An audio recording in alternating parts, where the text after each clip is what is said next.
শরীফার যে মেয়েটা আমি ওকে বিয়ে করব, ওর বাচ্চা সহ আমি বিয়ে করব। রাত্রেবেলা অন্ধকারে ঘুরতাছি, জঙ্গলে জঙ্গলে ঘুরি রাত্রে। আলোর ভিতরে ঘুরলে তো মা দেখলে আবার মারবে। মা এবার সন্ধ্যার পরে খুঁজে আমি কোথায় আছি। শরীফা। শরীফা, শরীফা বয়স কত এখন? বয়স 35। আনুমানিক 35। 35 এর মতো বয়স। শুরু করুন আপনি। আজকে কি আপনার সিক্রেটস, এটা একটু আমরা জানতে চাই।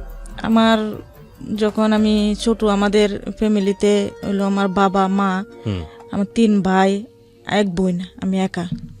তখন আমার মা একটু বদমেজাজি, রাগে ছিল। আমাকে পোলাপানের সাথে খেলাধুলা করতাম, হয়তো কোনো পোলাপানের সাথে ঝগড়া লাগতাম, তো ঝগড়া লাগলে মাতে নাই বিচার দিলে মা তো অলরেডি ঘরে জায়গা দিত না, খাবারও দিত না। 2 দিন 3 দিন পার হয়ে যেত, মা খাবারের নামে কোনো এলাও করতো না, যে মেয়েটা কোথায় খাইছে, রাত্রে কোথায় ঘুমাইছে, সেই সব ব্যাপারে সে কোনো খোঁজ খবর রাখতো না। বাবা কি করতো আপনার? বাবা মারে অ্যাকচুয়ালি ভয় পাইতো, মান সম্মানের ভয় পাইতো। কিন্তু পেশায় কি করতো? পেশায় সে টুকটাক কাজ করতো। আচ্ছা। আর কিছু আমাদের কোনো সামর্থ্য নাই, আমাদের কোনো বন্ধুদের কোনো জমিনও নাই, কিছু নাই। আমাদের অ্যাকচুয়ালি একটা ঘরই ছিল সেলদু। আমরা জন্ম হওয়ার পরে এটুকুই দেখছি যে একটা ঘর, হ্যাঁ, সেই ঘর অথবা 2টা তরকারি পাতিল, 2টা ভাতের পাতিল বা 3-4টা প্লেট, মানে একেবারে দরিদ্র বলা চলে। হ্যাঁ, একেবারে দরিদ্র। এরকমই ছিলাম ওই ফ্যামিলিরই। আমি 3টা ভাইয়ের একটা বোন, আমি একটু বড়, আর ওরা 3 ভাই, ওরা ছোট। 4 ভাই ছিল, 1 ভাই মারা গেছে, সেটা বলে লাভ নাই। 3 ভাই এখনো বেঁচে আছে, কিন্তু আমি সবার বড় ফ্যামিলির মধ্যে। তো এরকম দিন যাইতো, 2-3 দিন যাইতো। কেউ যদি চুরি করে দুলা আমারে ভাত খাওয়াইতো, তাদেরও বহা যাওয়া করতো আমার মা, কেন ওরে ভাত দিছস, ওরে ভাত দিব না, ভাত না খাওয়াই ওরে শিক্ষা দিব। তো অনেক সময় দেখা যেত বেশিরভাগ আমার বাবার বাঘের বাটি আমাকে খাওয়াইতো। আমার বাপ খুব আমাকে ভালোবাসতো, কারণ উনি একটা মেয়ে, উনি খুব ভালোবাসতো। কোনো সামর্থ্য কুলাইতে পারতো না মার জন্য, তাই কিছু করতে পারতো না। তো অনেক সময় দেখা যায় আমার বাপ না খাইয়া থাকতো, আমার বাপের কানার বাটি আমারে খাওয়াইতো। আচ্ছা। এরকম চলতে থাকলে বেশ কিছুদিন যায়, তাইলে আমার বাপের আবার টিবি রোগ ছিল, তার শ্বাসকষ্টও ছিল। 2টাই হট করে আমার বাপ মারা যায়। যাক, মারা যাওয়ার পরে আমার মা 4টা সন্তান নিয়ে খুব কষ্ট করছিল। তা আমার অনেক সময় অনেকের বাড়িতে কাজে দিত, আমি যাই কিছুদিন থাকতাম, আবার থাকতে পারতাম না। আমার ভাইটি ছোট ছিল, তো ওদেরকে আমি বেশিরভাগ কুলে রাখতাম, ওদের জন্য আমি থাকতে পারতাম না, মায়া লাগতো আমার। আমি আয়া পড়তাম, যেখানে দিত আমি পলাই আয়া পড়তাম, থাকতাম না। বাড়িতে না খাইয়া থাকতাম, ওইটা শান্তি লাগতো। কিন্তু অন্যদের বাড়িতে 3 বেলা পেট ভরে খাইতে পারছি, ওইটা আমার শান্তি লাগতো না, আমি আয়া পড়তাম। খেয়ে আবার মা মারতো, আবার 2-3 দিন না খাইয়া রাখতো, এরকম করতো। ঘরে জাগাও দিত না, যে 2-3 দিন যে আমার ঘরে জাগা দেয় না। একটা মেয়ে, সে কোথায় ঘুমাবে, কার কাছে ঘুমাবে, সেটা সে বুঝতো না। তাই আমি কোনো সময় গরুর গয়ল আছে না, গরুর গয়লে কিন্তু কেয়ারবন রাখে গরুরে খাওয়ানোর জন্য, আমি কিছু দিন আমি ওইটিতে ঘুমাইছি। এই গরুর গোয়ালে খড়ের মধ্যে? বয়স কত তখন আপনার? বয়স কত, 8-9 বছর। আচ্ছা। এরকম। আবার দেখেন আমারে সন্ধ্যার সময় হয়তো আমার দৌড়ান দিছে, আমার খুঁজতেছে চতুর্দিক দিয়ে, আমি গাছে উঠে বয়ে থাকতাম, গাছে থাকতাম। তখন 2-3 দিন এমনও দিন গেছে আমি 2-3 দিন খাই নাই, আমি আমের গাছের পাতাও সাবাইয়া খাইছি। ওহো, তো খুব ভয়াবহ অবস্থা। হ্যাঁ, এই খোঁজ খবরও রাখে নাই না, এরকম করে 2-3 দিন পার হয়ে যেত। পানি এছাড়া আমার পেটও কিছু জমতো না 3 দিন বেঁধে। অনেকে মায়া লাগতো, আই দুগা ভাত মার দিয়া 2গা ভাত দিত আমাকে। আচ্ছা। খাইতাম। এরকম করে চলতে থাকলে আবারও এরকম কার সাথে জানি ঝগড়া করছিলাম, ঝগড়া করার পরে মার কাছে বিচার দিছে, তখন আবারও মা আমার ঘরে জায়গা দেয় না। রাত্রেবেলা অন্ধকারে ঘুরতাছি, জঙ্গলে জঙ্গলে ঘুরি রাত্রে। আলোর ভিতরে ঘুরলে তো মা দেখলে আবার মারবে। মা এবার সন্ধ্যার পরে খুঁজে আমি কোথায় আছি, এরকম করে খুঁজে। আমি তখন জঙ্গলে পলাই থাকতাম রাত্রেবেলা। তুই রাতের বেলা এই 8-9 বছর বয়সে আপনি পালিয়ে থাকতেন, ভয় লাগতো না? তখন আমার কোনো ভয়টই ছিল না, কিন্তু আমার এটা ভয় ছিল যে মা ধরলে আমাকে অনেক মারবে। মানে সবচেয়ে বড় ভয় ছিল মা, যে আমার মা ধরলে অনেক মারবে, আমার জঙ্গলে বাঘে খাইবে না ভূতে খাইবে, সেটা আমি ভয় পাইতাম না। মা ধরলে আমি যতক্ষণ মারবো, যতক্ষণ অজ্ঞান না হইতাম ততক্ষণ মা মারতো।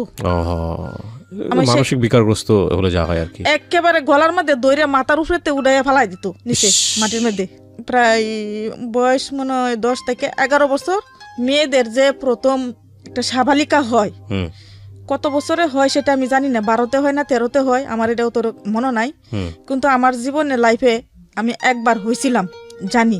তো এগুলো একদিন রাত্রেবেলা আমি ঘুরতাছি অন্ধকারে, তখন আমার এই সাথে দেখা রাত্রে। আচ্ছা, সেটা আমার উনি কে ছিল? চিনতেন, আগে থেকে চিনতেন? হ্যাঁ, আমার ঘরের লোকের ঘরেরই। আচ্ছা, এরকম দেখা হওয়ার পরে বলতাছে যে তুই 2 দিন ধরে খাস না, তো চল ওদের ঘর থেকে আমার খাবার আনিয়া আলাদা একটা ঘরের মধ্যে আমাকে খাওয়াইলো রাত্রেবেলা। খাওয়ানোর পরে তুই রাত্রে বাইরে কই ঘুরবি, তো তুই এখানে এসো, আমার সাথে এসো। সম্পর্কে কি হতো এই লোক আপনার? সম্পর্কে এক সম্পর্কে ওই আমার মামা হইতো, আর এক সম্পর্কে ওই আমার ভাই হইতো। দুঃসম্পর্কে? দুই সম্পর্ক, কিন্তু আপন কিছুই না, রক্তেরও কিছু না। বিয়ে শাদী করার লোকজন? না, বিয়া না, বিয়ে করেনি না, সে বিয়ে করে নাই, কিন্তু সে প্রাথমিক বিয়ার বয়সী। আচ্ছা, বিয়ের বয়সী ছিল? হ্যাঁ, সে বিয়ার বয়সী, কিন্তু আমি নাবালিকা ছিলাম, আমি কিছু বুঝতাম না। তো এরকম করে ওই আমার ওই দিন খাওয়াইলো। খাওয়ানোর পরে ওর সাথে আমার ওই দিন রাত্রে এক রাতে তাকা ওর সাথে, সেদিনই ওর সাথে আমার রিলেশন হয়। আচ্ছা, তো কিছু বুঝতাম না, যদি বা আমার অনেক কষ্ট হয়েছিল, কিন্তু পেটের কুদার ঠেলা আমি ওটাতে রাজি হয়েছিলাম। খুবই প্যাথেটিক একটা স্টোরি প্রিয় শ্রোতা। আমি আগেই বলে নিচ্ছি যে এটার এন্ডিংটা আপনারা জানলে বুঝতে পারবেন যে দরিদ্র পরিবার এবং অতিরিক্ত শাসন একটা সন্তানের ভবিষ্যৎ কি করে দিতে পারে। সো একটু মনোযোগ দিয়ে শুনবেন প্লিজ, বলেন তারপর। এরকম হইতে হইতে মনে হয় বেশি দিন হয় নাই, মনে হয় 2-3 মাস হয়েছিল তার সাথে এরকম। তাহলে শুধু পেটের খাবারের জন্য এগুলো রাজি ছিলেন? হ্যাঁ, খাবারের জন্য, শুধু আমার খাওয়াইতো এমনি 20 টাকা, তখন 20 টাকা দিলে অনেক বেশি ছিল। 20 টাকা 10 টাকা করে আমার টাকা দিত। আপনি তো জানতেন না যে এগুলো করলে কি হয়? এগুলো কি হয় আমি এটা জানতাম না, কিচ্ছু জানতেন না, কিচ্ছু জানতাম না। আচ্ছা, আর তখন তো আমার বয়সটাও কম, আমার খুব কষ্ট হইতো। কষ্ট হইলেও মানে আমি ক্ষুধার যন্ত্রণা মুখ বন্ধ করে সহ্য করতাম। বাইরে বসে খাইলে কেউ দেখবে, ঘরে বসে খাইলে কেউ দেখবে, বা কারো সামনে খাইলে দেখবে, তো বলবে তো কোথা থেকে টাকা পাইছস। তখন কি বলবো, তখন জঙ্গলের মধ্যে গাছে উঠে উঠে বসে বসে খাইতাম। আর আমি বেশিরভাগ থাকতাম আমি গাছে, কারণ গাছে কুজ্জা পাইতো না, গাছেও যদি কুজ্জা পাইতো তো মা গাছে উঠতে পারতো না। সে কারণে আমার বেশি স্থানটা ছিল গাছে। আমার এমন দিন গেছে রাত্রে 12টা 1টা 2টা পর্যন্ত, 2টা বাজে না 3টা বাজে সেখন বুঝতাম না, কিন্তু গাছে ডালের মধ্যে বসে এমনি শুয়ে ঘুমাই দিতাম। তারপরেও যখন গভীর হইতো তখন আস্তে আস্তে করে নামিয়ে কোন রকম আমার নানি ছিল তখন, আমার নানির কাছে যাইয়া ঘুমাইতাম। নানির কাছে ঘুমাইলে নানি আবার আজানের রক্ত উঠিয়া নানিকে মা বকবে, আজানের আগে নানি আমার ঘর থেকে বাইর করে দিত। এত ভয়ঙ্কর ছিল? এত ভয়ঙ্কর। আপনার আর বাকি ভাই বোনের ক্ষেত্রে কি একই রকম ছিল? একই রকম। ও 2টা ছোট, আমার যে আমি যে বড়, সবার বড়, আমার ছোটটা। আমরা 2টাই একটু কিছু বুঝি, খেলাধুলা করতে পারি, আর 2টা করে ছোট, একটা কুলে আর একটা একটু হাঁটা চলা করে। আগের দিনে তো অত পদ্ধতি ছিল না, বছরের পর বছরই হয়েছে। যেমন আমার ছোট ভাই আমার 1 বছরের ছোট, এরকম। আচ্ছা, যাই হোক, বলেন তারপর। নানি আমার আজানের আগে উঠে বাইর করে দিত গতে। তো আজানের উপরে বাইর করে দিলে তো আমি কোথায় চলে যেতাম, জঙ্গলে। কারণ আবার অনেকে আছে ফুলাফান সূত্রতম করে আবার বলে দিত যে আপনার মাইয়ারে ওইনে দেখছি, শরীফারে ওইনে দেখছি। তারপর মা দৌড়াইয়া যাইতো, লাঠি দিয়া দৌড়াইয়া মারতো। তো অনেক সময় পেটে ক্ষুধা থাকতো, তো দৌড়তেও পারতাম না, তখন মার খাইতাম অনেক। মারতে মারতে অজ্ঞান বানাই লাইতো। মেয়েদের যে সাবালিকা যেটা হয় আমার একবার হয়েছে, কিন্তু তার দ্বিতীয়বার আর হয় নাই। তো আপনি এটাকে স্বাভাবিক মনে করে নিয়েছেন? আমি স্বাভাবিক মনে করি নি। আমার যে প্রথমবার যে হয়েছে, এটা কি হয়েছে কি হেরে আমি অতটা বুঝিনি। কাউকে বলেন নি? জিজ্ঞাসা কাউকে বলিও নাই। আমি ভাবছি হয়তো জঙ্গলে জঙ্গলে ঘুরি, হয়তো আমার জুকে ধরছে, আমি হেডে ভাবতাম। কারণ অ্যাকচুয়ালি আমাদের দেশ গ্রামে কিন্তু অনেক যুগ আছে, তো যুগ কিন্তু পাওয়া যেখানে ধরতো সেখানে কিন্তু রক্ত বেরিয়ে যেত গা। তা আমি কিন্তু সেটাই মনে করছি। হ্যাঁ, কেউ এ পর্যন্ত কেউ ধরতে পারে না। আর আমার যে কোনো বমির ভাব এটাও ছিল না। আচ্ছা, তা খাওয়া পরে অনেক তো ক্ষুধার্ত থাকতাম, যা পাইতাম তাই খাইতাম। আমার কোনোটা মানে এও ছিল না যে অরুচি ছিল না যে ওটা আমি খাবো না। কারণ এমনি তো 2 দিন পরে 3 দিন পরে একদিন ভাত খাইতাম। হয়তো দেখা গেছে মার সাথে ভালো সম্পর্ক থাকলে হয়তো দেখা গেছে কিছু খাবার মিলাইতে পারতো না, হয়তো আধা কেজি আটা রুটি বানাইতো, বানায় 2টা করে রুটি দিত। তা ভাই আমি রুটি খাইতে পারতাম না, সেই কারণে আমি অনেক মার খাইতাম। আচ্ছা, আমি রুটি খাইতে পারতাম না। আমি আদৌ পর্যন্ত যে ঢাকা শহর আজকে 17-18 বছর আদৌ আমি রুটি খাওয়া শিখতে পারিনি। তা আমার ওই 2টা রুটি দিত, আবার ওই যে লাউ রান্না করতো, তার সাথে রুটির সাথে লাউ বলতে ওই যে ফানিয়া লাউ, ওই লাউ রান্না করতো, 2টা করে রুটি দিত, সব ভাইয়েরা খাইতো, কিন্তু আমি খাইতে পারতাম না। আমি তরকারিগুলা হুদা খাইতাম, কিন্তু রুটিগুলা খাইতে পারি না। এরকম করতে হট করে একদিন মা আমারে বললো যে তুই 2গা ভাত বসা। আমি ভাত বসাইছি। তো ভাত বসাইলে না, ভাত যখন ঝাল উঠে তখন যে মারের একটা গন্ধ আছে না, সে গন্ধটা জানি আমার কেমন লাগতেছে, মাথার মধ্যে আমার গন্ধটা ভালো লাগতেছে না। তখন মারে বললাম যে মা, আমার হাত পাউডি কাঁপে, শরীরটা জানি কেমন দুর্বল দুর্বল লাগে, আমার ভালো লাগে না, আমার একটু ডাক্তারের কাছে নিয়ে যাও। ভাতের মারের গন্ধ আমার কাছে ভালো লাগতেছে না। আর তখনকার হইলো আমি ভাতটা যদি আমি তরকারি দিয়ে মাছ দেখাইতাম তাহলে আমার কাছে ভালো লাগতো না। আমি ভাতগুলা, গরম ভাতগুলারে আমি পানি ডালতাম, তার ভিতরে লবণ লইতাম বেশি করে, কাঁচামরিচ লইতাম, লইয়া তারপরে খাইতাম। আমার কাছে ওইটা ভালো লাগতো, কিন্তু কি কারণে কেয়ার থেকে ওইটা আমি বুঝি নেই, ওইটা বুঝি নেই। আপনি মনে করছেন এটা স্বাভাবিক একটা ব্যাপার? স্বাভাবিক হইতে পারে। অনেক সময় আমরা তো অনেক সময় তো সকালবেলা উঠে ফান্তা ভাতও খাই কাঁচামরিচ দিয়ে, এরকম স্বাভাবিক। আমি এটা বুঝিনি, এই যে আমার পেটে যে বাচ্চা, এটা আমি বুঝিনি কখনো। দেখ আস্তে আস্তে দিন যাইতে যাইতে দেখি পেট আস্তে আস্তে বড় হইতাছে, পেট আস্তে আস্তে বড় হইতাছে, তাও বুঝিনি পেট যে কি কারণে বড় হয় তাও কইতে পারি না। তা আমাদের তখন একটা পাশের বাড়িতে তার পেটের মধ্যে নাকি কি হয়েছিল, চাকার মতন হইলে ডাক্তারের মতন। তা আমি ভাবতেছি মনে হয় যে আমার পেটে ওইরকম কোনো চাক্কা হয়েছে নাকি, আমার পেটটা এরকম বড় লাগতেছে। বয়স কত তখন আপনার? বয়স ওই যে বললাম আমি যে আমি একবারই মেয়েদের যে সাবালিকা হয় একবার, সেটা আমি জানি। অনেকের তো একটা বয়স ভ্যারি করে, যে এটা অনেক আর্লি হয়ে যায়। 12তে হয় না। আপনি স্কুলে গিয়েছিলেন ওই সময়? আমি জীবনে কোনোদিন স্কুলে যাইনি। এক্সট্রিম পোর, এক্সট্রিম ব্যাকওয়ার্ড ফ্যামিলি, ব্যাপারে কোনো সন্দেহ নেই। ঠিক আছে, তো তারপর আপনি যেটা বলছিলেন বলেন। হ্যাঁ, ওর যখনকার ঘটনা এটা তারা ধরে নিতে পারেন 10 থেকে 12 বছরের মধ্যে ঘটনা। হ্যাঁ, তারপর এরকম এগোতে তখন আমার পেটটা দিন দিন বড়ই হইতাছে। তখন আমাদের পাশের বাড়ি সে একজনের কাছে গিয়ে বলছে, মেয়েটার পেটটা বড় হইতাছে, আমার মনে হয় যে মেয়েটার পেটে কোনো বাচ্চা আছে এরকম। তাহলে ও আবার আইসে ও আমার খালাকে বলছে, খালাকে বললে তখন খালা আবার যে মহিলা বলছে তার সাথে খালার এটা ঝাল হয়, ছোট যা হয়। তো উনির সাথে গিয়ে আবার উনি ঝগড়া করতেছে যে তুই এই সমস্ত কথা কেন গিয়ে মানুষের বাইরে বাইরে আলোচনা করস, কেন বলস মেয়েটার তো বিয়ে হয় নাই, কেন এই কথা বলতো, তোর বলার দরকার থাকলে তুই চিট মেরে আমার কাছে বলতি। কে বলেছে এটা? আমার খালা। কার সাথে ঝগড়া করছে? হ্যাঁ, কার সাথে ঝগড়া করছে আপনার খালা? আমার খালার হলো ছোট যা আসে, ও তার সঙ্গে ঝগড়া করছে, তার সাথে ঝগড়া করতেছে।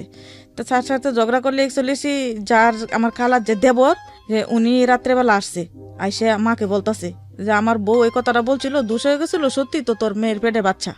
তখন আমার মা দাও লইছে আমাকে জব করবে।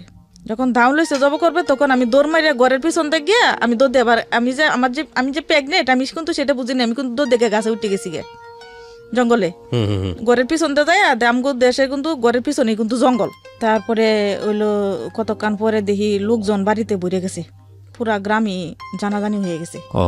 এগুলো তো এক কান দুই কান করে পুরো রাত্রে মানে আধা ঘন্টার ভিতরে পুরা গ্রাম জানাজানি হয়েছে। তাই হয়, মানে গ্রামে কোনো ভালো জিনিস ঘটলেও সবাই জেনে যায়, খারাপ জিনিস ঘটলেও। হ্যাঁ, জানা তুই পুরা গ্রামের লোকই আসছে।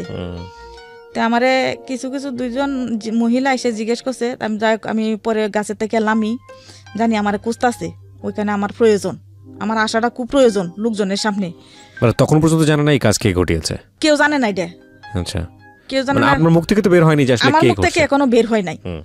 তখন আমারে খোঁজাখুঁজি করতেছে, তখন আমি আস্তে আস্তে গাছ থেকে লামলাম, কিন্তু আমার পেটে কিন্তু ভাত নাই, কারণ খাবারের আগে কিন্তু আওলা লাগিয়ে গেছে গা, আমার পেটে কিন্তু কোনো খাবার নাই। তখন আমার পেটে যে কোনো খাবার নাই, আমি ভাবতাছি মনে আমার পেটটা কিরকম জানি করতেছে, আমার ভালো লাগতেছে না, আমার খাবারের দরকার। খাবার তো দূরের কথা, খাবার নাই। তখন আমার ওই খালু উনি হাত দিয়ে ধরে ঘরের পিছন থেকে হাত দিয়ে ধরে আনছে, কারণ উনি আবার দেখছিলেন আমি যে দৌড় ওই দিক দিয়ে গেছি, উনি দেখছে, আর কেউ দেখে নাই, অন্ধকার ছিল, আর কেউ দেখে নাই। তখন আমার খালু আস্তে আস্তে এদিকে গেলে, তাই আমি ওনার সামনে আইসে ধরা দিলাম, জানি যে ওনার সামনে আমাকে মারতে পারবে না, তো ধরে আনছে। তখন আমাকে দুই মামি আইসে জিজ্ঞেস করলো, ওরা মামি লাগে, জিজ্ঞেস করলো যে তোর পেটে যে বাচ্চা, সে বাচ্চা তুই কারে দেওয়াইছস? আমাকে কারে দেওয়াইলে বাচ্চা কি হয় এটা তো আমি জানি না, আমার পেটে বাচ্চা সেটাও তো আমি জানি না, আমি কি বুঝবো?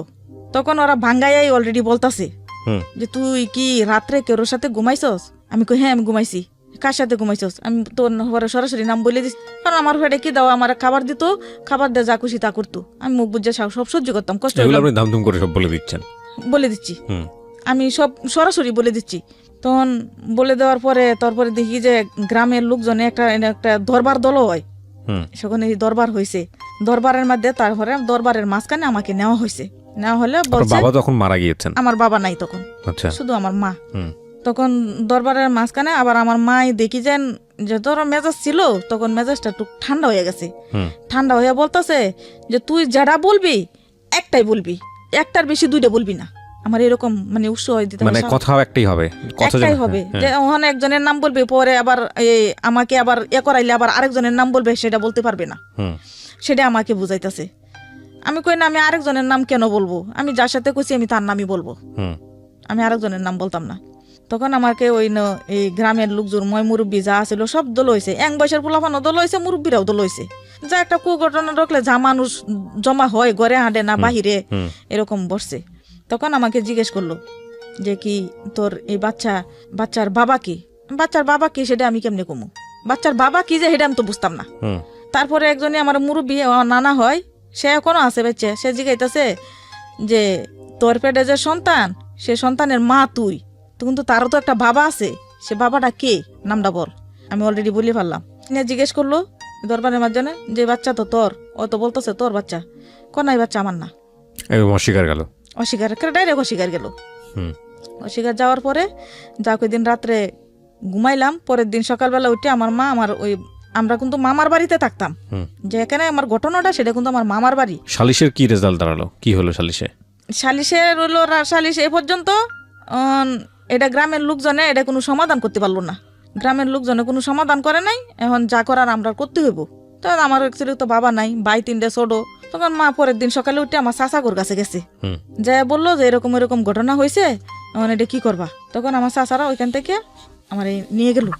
দেখেন, আমি মায়ের প্রতি সম্মান রেখেই বলছি যে অতিরিক্ত আসলে কোনো কিছুই ভালো না। আজকে যদি হ্যাঁ ওর মধ্যে হয়তো বেয়াদবি অনেক কিছু ছিল সন্তান, কিন্তু সন্তান তো আমাদেরই, এবং সেই সন্তানকে যদি আপনি এভাবে শাসনটা না করতেন তাহলে কিন্তু এইরকম ঘটনা ঘটে না। সন্তান ভয়ে রাতের পর রাত গাছের উপর উঠে আছে, গাছের উপর বাড়িতে বাড়িতে থাকছে, লুকিয়ে লুকিয়ে থাকছে, নানির ওখানে থাকছে, এবং সেখানেও এত বেশি প্রেশার হচ্ছে যে আপনি চিন্তা করেন যে ফজরের নামাজ রাতের বেলা 2টার সময় ঢুকছে বাসাতে গাছ থেকে নেমে, এবং ফজরের নামাজের আজান দেওয়ার আগে আবার সেখান থেকে তাকে নানি বের করে দিচ্ছে, যা দেখলে আবার মারবে।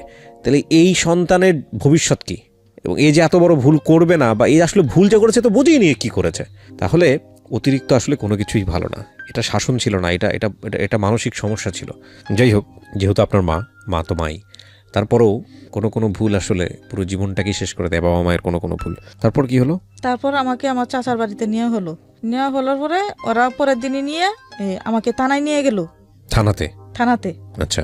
থানাতে নিয়ে যাওয়ার পরে ওইখান থেকে একটা থানাতে মামলা করা হয়। মামলা করার পরে কিন্তু আমার কথা কোনো লড়সড় ছিল না, তার ভিতরে আর কোনো কথা ছিল না, কারণ তার সাথে তো আমার আর কারোর সাথে তো আমার কোনো ফিজিক্যাল রিলেশন হয় নাই, বা আমার জীবনে কার ভালোবাসা কি প্রেম কি এই সমস্ত আমি কিছু বুঝিও না। তখন ওইটা বললাম, তো ওইখানে আবার একটা মামলা হয়। মামলা হওয়ার পরে কিছুদিন ওইখানে মামলাটা আবার কিন্তু মনে হয় কাজ হয় নাই, বলছিল যে মামলাটা ওইখান থেকে করে এই সরকারি আদালতে পাঠানো হবে, কিন্তু এখান থেকে আদালতে পাঠানো হয় নাই। আমাদের তো দরিদ্র পরিবার, ওরা তো দরিদ্র ছিল না, ওরা মোটামুটি ফ্যামিলি ভালোই ছিল, ওরার আবার জায়গা জমিনও ভালোই ছিল। তখন আমার আবার অতটা মনেও নেই গিয়ে, তাই এখান থেকে আবার আমার চাচা আমার নিয়ে গেল কোর্টে। তখন কোর্টে নিয়ে আবার আর একটা মামলা করা হয়। কোর্টে নিয়ে মামলা করা হইলে ওইখান থেকে আবার সাক্ষী চাইছে। আমাদের গ্রাম থেকে 2-4-5 জন সাক্ষী গেছে, সাক্ষী দিছে, রেডি ভালো মানুষই যায় সাক্ষী দিছে। সাক্ষী দেওয়ার হলো সে মামলা কোনো আমি বিচার পাই নাই, কিন্তু এই মামলা আমি ঘুরছি 1.5 বছর পর্যন্ত। এই মামলাতে অলরেডি আমার ছেলে হয়ে গেছে নর্মালে, যেতে ছেলে হওয়া ছিল, সিজারের দরকার ছিল, ছেলেটা বলিষ্ঠ ছিল, সেরকম কোনো খাওয়া খাদ্য পাই নাই। ডাক্তারে বলছিল যে খাওয়া খাদ্য হয় না, ওর পেটটা ছিল কালি, বাচ্চা যা বড় হওয়ার কাম পেটের ভিতরে অনেক বড় হয়েছে। সেই বাচ্চাটা যখন আমার নর্মালে হয়, সেদিন বারটা ছিল মঙ্গলবার, পুরুষ মানুষ অথচ কেউ বাড়ির ছিল না। সেদিন আমাদের এলাকা বাজার ছিল, সবাই বাজারে গেছে গা, সপ্তাহে একদিন বাজারে গেছে গা। তখনই আমার মঙ্গলবারে আমার পেটে ব্যথা উঠে। আমার মামলা কোন দিন কোর্টে চলতেই আছে, মঙ্গলবারে আসরের আজানের লগে আমার পেটে ব্যথা উঠে। আপনার এই বাচ্চাটা যখন ধরা পড়ে তখন বাচ্চার বয়স কত ছিল? যখন ধরা পড়ে তখন মনে হয় বাচ্চা পেটে ছিল আমার 7 মাস। আহা, মানে এটা তো যদি আপনার অ্যাবর্শন করতে চায় তাও তো আর সম্ভব ছিল না। না, তখন 7 মাস। এরকম কি চেষ্টা করেছিল?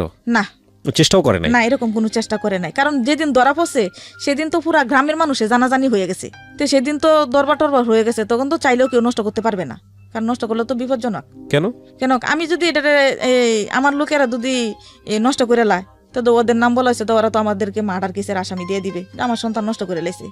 টোটালি যে তখন অস্বীকার গেছে সেটা আর তখন বলবে না। তখন সেটা বলবে না, যারা তো অস্বীকার গেছে সেটা বলবে না, তখন আমার তো বাচ্চা নিয়েই থাকতে হবে। তখন আস্তে আস্তে চিন্তা করেন অবস্থা কি জটিল অবস্থা। হ্যাঁ, কোর্টে যখন মামলা চলতেছে, মামলা চলার অবস্থাকালেই আমি মনে তার 3 দিন আগে কোর্টের থেকে হাজিরা দিয়ে আইছি, সেটা ছিল মঙ্গলবার, আর আমি কোর্টের থেকে হাজিরা দিয়ে আইছি মনে করেন বারটা আমার মনে আছে একটু রবিবার হইতে পারে এরকম। তো রবিবারে আমি হাজিরা দিয়ে বাড়িতে আসি, সোমবারটা গিয়ে মঙ্গলবারে আমার আসরের আজানের সাথে আসর আজানটার সাথে সাথে আমার পেট ব্যথা করতেছে। পেট যে ব্যথা করতেছে ওর যে বাচ্চা হওয়ার ব্যথা সেটা কিন্তু আমি বুঝি নেই। আমার অনেক সময় মুখটা কালো হয়ে যায়, অনেক সময় আমি কারোর সাথে কথা বলি না, চুপচাপ করে বই থাকি। তখন আমার এক চাচি জিজ্ঞেস করতেছে, কই শরীফা তোর কি কোনো খারাপ লাগতেছে, তোর কি পেটটা ব্যথা করে? আমি কই না, আমি তো ভাবছি যে বাচ্চা হইলে মনে হয় পুরা পেটই ব্যথা করে। আমার তো পুরা পেট ব্যথা করে না, তো এটা তো মনে হয় বাচ্চা হওয়ার বেদনা না। আমি এটা বলতাছি, তারা ওই কথা শুনে গেল গা, আসে নাই। তো আস্তে আস্তে আজানের আগে আগে দিয়ে না ব্যথা বাড়তাছে, বেশি করে বাড়তাছে। তখন আমি বলছি যে আমার মনে হয় আমার একটা ডিট পুড়ে দাও, আমি মনে হয় কি না কি খাইছি, আমার পেটটা তো ব্যথা করতেছে এরকম। তো হইলো আমার শাশি আবার বুঝে গেছে যে উনি তো এই দিন কাঁচাই গেছে। তখন যে কয় মাস আমি সেটাও কিন্তু বলতে পারতাম না, কি আমার দিন ফুরাইছে। আমি তখন 7 মাস বলছি, 7 মাসও কি না 6 মাস থাইলেও কিন্তু কেউ নিশ্চিত বলতে পারে না। আমি যে বলছি আমার কথার ডিপের উপরে কিন্তু ওরা ইয়ে করতেছে, কিন্তু ওরাও জানে না যে আসলে আমার কয় মাস, আসলে এই সময় কি আমার পেটটা ব্যথা করতেছে কি কারণে বা কি, এটা ধরতে পারতেছে না। তা আমার আবার কিছু কিছু আমার আবার জিজ্ঞেস করে, তোমার কি কোনো ব্লাড ভাঙে? আমি কই না, আমার তো কোনো ব্লাড ভাঙে না, শুধু পেটটাই ব্যথা করতেছে। এরকমই করতে করতে মাগরিমের তখন আমার এক চাচি গিয়া ডায়াবেটি আনছে। আমার যে ওই যে ব্যথাটা, সে ব্যথাটা আমি সহ্য করতে পারতাম না। ডায়াবেটি মানে হচ্ছে হাসপাতালে নেয় নাই না, নর্মালে বাড়িতে। ওরে সর্বনাশ! আমি যে ব্যথাটা, সে ব্যথাটা আমি সহ্য করতে পারতাছি না। ছোট্ট একটা বাচ্চা, এগুলোই তো হতো গ্রাম অঞ্চলে আগে, এখনো বোধহয় হয়, আমি শিওর না। যাই হোক, হ্যাঁ বলেন। তারপর আমার শাশা, আমার এই কথাটা আমার এখনো মনে আছে, আমার শাশা আমাকে রশি দিছে, কর পাউডি রশি দিয়া বান দিয়ে তারপরে বাচ্চাটা বাইর কর। ও মাই গড! আমি বুঝি নাই, আমি ডায়াবেটিসের লাথি মেরে ধরছি। যে হোক কারণে উনি হয়তো আমার বেজাগার মধ্যে হাত দিছে, আমি খুব কষ্ট পাইছি, তাই উনির আমি একটা লাথি মেরে ধরছি। তো উনি রাগে চলে যাবে, থাকবে না। তারপরে কয় ওই তো আমার ধরতে দিতেছে না, সইতে দিতেছে না, ওই বাচ্চাটা যদি মারা যায় তখন আমার পুলিশে বাইন্ধে নিবে, যেহেতু ওই মামলা চলতেছে কোর্টে। তারপর আমার চাচি আবার উনিরা অনুরোধ করছে, আপনি যায়েন না, ও তো বয়স অল্প, ও কিতে কি করছে ও তো নিজে জানে না, ও তো ব্যথা ঠেলা করতেছে, ও তো ইচ্ছে করে নাই, কারণ ওর যে ব্যথাটা হয়তো সহ্য করতে পারতেছে না। আমি হুরা দুরা শিখাই। আর তখন আমি বলছি যে আল্লাহ তুমি আমাকে নিয়ে যাও, তুমি আমাকে বাসায় রাখিও না, কষ্ট দিও না, সহ্য করতে পারতেছি না। যাই হোক, যখন মাগরিমের আজান দেয় তখন নর্মালি আমার বাচ্চা হইল। বাচ্চা হয়েছে, বাচ্চা অনেক বলিষ্ঠ, যে বাচ্চা কিন্তু নর্মালি হয় না। আল্লাহ যেন কিভাবে আমার এই বাচ্চা দিছে আমি নিজেও জানি না। যাই হোক, বাচ্চা হয়, বাচ্চারে গোসল টুসুল করে আইনা বাচ্চা আমার কুলে দিছে। আমি বাচ্চা নিয়ে বসে আছি। আমারে গোসল করাইলো, গোসল করাই আইনা আমারে দিছে, দিয়ে আমারে 2টা রুটি খাইতে দিছে, ভাত খাইতে দিবে না। আমি মনে করতেছি যে ভাইয়া 1 পাতিলা ভাত দিলাম, 1 পাতিলা ভাত খাবো, যেহেতু আমার পেটটা খালি হয়ে গেছে। আমার মন চাইতেছে যেন আমার বেশি করে ভাত দেখ, আমি রুটি খাবো না, রুটি তো আমি এমনি খাইতে পারি না। তখন আমার ভাত দেয় নাই, রুটি দিছে 2টে, কইছে ভাত খাওয়া যাবে না, ভাত খাইলে শরীর আরো কাঁচা হবে, শরীরটা শুকাবে না। তারপরে আমার কোনো ওষুধ নাই। বাচ্চাটা হওয়ার পরে বাচ্চার দিকে মায়া লাগলো না, নাকি আপনাদের কোনো খেয়ালই নাই যে আমার খাওয়া দাওয়া কই, এগুলা কই? না, আমার তখন খাওয়া নিয়ে ব্যস্ত ছিল। আরে মানুষ, আমার বাচ্চার দিকে কোনো না, বাচ্চা হয়েছে, বাচ্চা দিছে। That's why we call the life is more than drama. এগুলো হচ্ছে হার্ড রিয়েলিটি না? সিনেমাতে এগুলো অনেক বেশি অ্যাস্থেটিক একটা ব্যাপার দেয়া হয়, নান্দনিকতা যুক্ত করা হয়, অনেক বেশি ড্রামা করা হয়, অনেক বেশি উপস্থাপনযোগ্য করা হয়, বাট লাইফ ইজ লাইফ। এখানে আসলে লাইফ কারো ধার না, যেটা বাস্তব সেটা বাস্তবই। চলেন তারপর মাঝখানে আবার বলি, ভাই আমার কিন্তু কাপড় চোপড় ছিল না, আমি একটা কাপড় পিনতে থাকতাম, একটা পেটিকুট এরকম পিনতে, ওইটা ভিজায় রোদে দিতাম, একটা পেটিকুট পিনতে ঘরে বয়ে থাকতাম, ওইটা রোদে শুকাইতো, তারপরে আমি ওইটা পিনতাম, আমার কাপড় ছিল না। যাই হোক, তারপরে আমার এক আছে, আমার একটা কাপড় এনে দিল, তাই আমার এক জামা কাপড় আছে আমার সাথে, আমি ওইটি পরি, একদিন শাড়িটা পরি, একদিন জামা কাপড় দিয়ে পরি। তখন আমার ভাত তো দিল নে, আমি বাচ্চা নিয়ে তখন আমার নিচে দিছে ওই যে দেশ গ্রামে কেয়ারসি নেন খড়, হ্যাঁ পল, এই যে ধান টান হয়, তারপরে যে নাড়াগুলা, হ্যাঁ ওইগুলা নিয়ে বিছাই আমার কতুরি দিছে, ওইগুলার মধ্যে আমি শুইতে। তখন মাসটা ছিল কি মাস, ডিসেম্বর মাস ছিল। 13 ডিসেম্বরে মঙ্গলবারে সন্ধ্যা মাগরিমের আজানের সাথে সাথে, কয়টা বাজে তখন জানি না, মাগরিমের আজানের পরে পরে আমার এই বাচ্চাটা হওয়ার সাথে সাথে বাচ্চাটা হওয়ার 13 দিন পরে আমার আবার মামলা হাজিরা ছিল। আচ্ছা, 13 দিনের মামলা, 13 দিনের বাচ্চা নিয়ে আমি মামলা হাজিরা দিতে গেছি হাইটে 10 কিলো রাস্তা। ওরে বাবা, তখনও ওকে ধরে নাই? না, তখনও ধরা পড়ে নাই। ওরা হইলো, আমরা হইলাম গরিব মানুষ, আর ওদের হলো টাকা ছিল, যেখানে আমরা দিতাম 5 টাকা, ওরা দিয়ে লাইতো 20 টাকা। তাই কিন্তু ওদের পক্ষটাই বেশি থাকতো। আমি যে উকিল ধরতাম সেই উকিলেই ঘুষ খাই লাইতো, যদি আমার আর কিছু হয় না। এরকম করে আমার 13 দিনের বাচ্চা নিয়ে আমি কোর্টে যাই 10 কিলো রাস্তা হাইটে। আমি আজান দিছে, আজানের সাথে সাথে আমি বাড়িতে বের হয়েছি বাচ্চা নিয়ে, আর 10টার সময় আমি কোর্টে যাই উপস্থিত হইলাম হাইটে রাস্তা। কারণ আমার কাছে কোনো গাড়ি ভাড়া ছিল না, আমি রিক্সা দিয়ে যাবো। আর আমার চাচা যে 2 টাকা ভাঙতো সে তো কোর্টে যায় উকিলে দিত, মরিরে দিত না, তো আমাদের সাথে কথা বলবে না, যা টুকে যা কথা বলতে সামনে। এরকম করতে করতে বাচ্চার বয়সী হয়ে গেছে 17 মাস। আচ্ছা, এই মামলাতে বাচ্চার বয়স হয়ে গেল 17 মাস। 17 মাস মানে এই মামলা চললো 17 মাস ধরে? হ্যাঁ 17 মাস মামলা তো পেটে নিয়েই চলতেছে, কিন্তু বাচ্চা হওয়ার পরে বাচ্চা 17 মাস হয়ে গেছে গা। আচ্ছা, 17 মাস পরে আমার ওই সাক্ষীটা কি করাইলে, তারপরে আমার একটা রায় আসছে কোর্টে 6 মাসের জেল। মানে আমার পক্ষ থেকে আর কি রাইডে ও আইছে আচ্ছা আচ্ছা, ওকে। 6 মাসের জেল। তো ওরা আবার করছে কি, জেলে ওই দিন আসামি হাজিরা দিতে যায় নাই, না যায় ওরা ওই মামলা আবার নিয়ে জজ কোর্টে আপিল করছে। ওকে, আপিল করার পরে তা আমাদেরকে আবার তারিখ ঘুরায় দেওয়া হয়েছে। আমরা তারিখের দিন ঠিকই রায়ের তারিখ যে দিন এদিন হাজিরা দিছি, 6 মাসের জেল হয়েছে, আসামি যায় নাই। আবার তারিখ পড়ছে 1 মাস পরে জজ কোর্টে। জজ কোর্টে গিয়ে ঘুরলাম মনে হয় 1 বছর। আচ্ছা, তাও কোনো বিচার পাই নাই। পরে বিরক্ত হয়ে গেছে গা, আমার চাচারা আমার নিয়ে ধরতে ধরতে বিরক্ত হয়ে গেছে গা। পরে দেখা যায় তখন আমি আবার গ্রামে কি করি, আমার এই বাচ্চা নিয়ে নিয়ে একটু কাজ করি গ্রামের বাড়িতে। ওকে, একটু কাজ করি, কাজ করে আমার পেটটা আমি নিজে চালাইতে পারি। তখন লোকজন তখন খেপাতো না? লোকজন তখন বাজে কথা বলতো না, কু কথা বলতো না? না, এটা কে বলতো না, কারণ আমার বয়স ছোট ছিল। আচ্ছা, সেটা বলতো যে ও ছোট মানুষ বুঝে নাই, আচ্ছা আচ্ছা, এটা বলতো। কোনো আবার অনেক সময় খারাপ কথা বলতো, অনেকে বলতো খারাপ কথা, অনেক সময় অনেকে বলতো যে ওর দেখলে মুখটা দেখলে পাপ হবে। তা আমি আবার এটি কিছু মনে করতাম না, আমাকে তাক বলার কাম বলতো। আমার তখন কিন্তু এই বাচ্চা যে 13 দিনের নিয়ে আমি এতে গেছি, কষ্ট করে হাইটে গেছি, আমার সেদিন থেকে আমি বাচ্চার অনুভবটা বুঝতে পারছি, যেটা আমার সন্তান। দেখি আমার বাচ্চা দুধ খায়, আমি দুধ না দিলে ওই খান দে, আমি দুধ খাইলে আবার ওই শুয়ে যায়, আমার কুলে ঘুমায় যায়, অন্য কারো কুলে থাকে না, আমার কুলে এসে ঘুমায় যায়।